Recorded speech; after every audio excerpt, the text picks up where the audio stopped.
வணக்கம் மக்களே. என்னோட ஸ்டைலில் சூப்பரான சாம்பார் எப்படி பண்ணலான்னு பார்க்கலாம் வாங்க. குக்கரில் தக்காளி வெங்காயம் பச்சை மிளகா பருப்பு சேர்த்து 5 விசில் விட்டு எடுத்துடலாம். இப்போது கடாயில் எண்ணெய் ஊற்றிட்டு தக்காளி வெங்காயம் சேர்த்து வதங்கினதுக்கு அப்புறமா முருங்கைக்காய் கேரட் நம்ம இது கூட அவரைக்காய் சேர்த்துட்டு நல்லா வதங்கினதுக்கு அப்புறம் வேறு பாத்திரத்தில் மாற்றிட்டு வேக வச்ச பருப்பு சன்னியை காய் கூட சேர்த்து நல்லா கொதிக்க விட்டுடலாம்.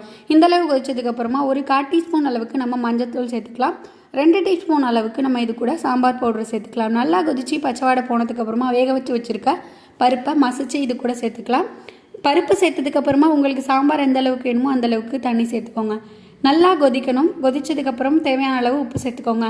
நல்லா கொதித்து காய் வெந்ததுக்கப்புறமா ஃபைனலாக நம்ம இது கூட மாங்காய் ஆட் பண்ணிக்கலாம். மாங்காய் சேர்த்துட்டு நம்ம புளி தண்ணி கொஞ்சமாக கரைச்சி ஊற்றிக்கிட்டோம்னா சாம்பார் சூப்பராக இருக்கும். இது ஆப்ஷனல், நீங்கள் வேணான்னா புளி தண்ணி ஊற்ற தேவையில்லை. தாளிப்புக்காக கருவடகம் கருவேப்பிலை பட்டை மிளகா போட்டு தாளித்து இது கூட ஆட் பண்ணிக்கலாம். ஃபைனலாக பெருங்காயத்தூள் தூவி இறக்கணும்னா சூப்பரான சாம்பார் ரெடி. கண்டிப்பாக ட்ரை பண்ணி பாருங்கள். மறக்காமல் நம்ம சேனலை சப்ஸ்கிரைப்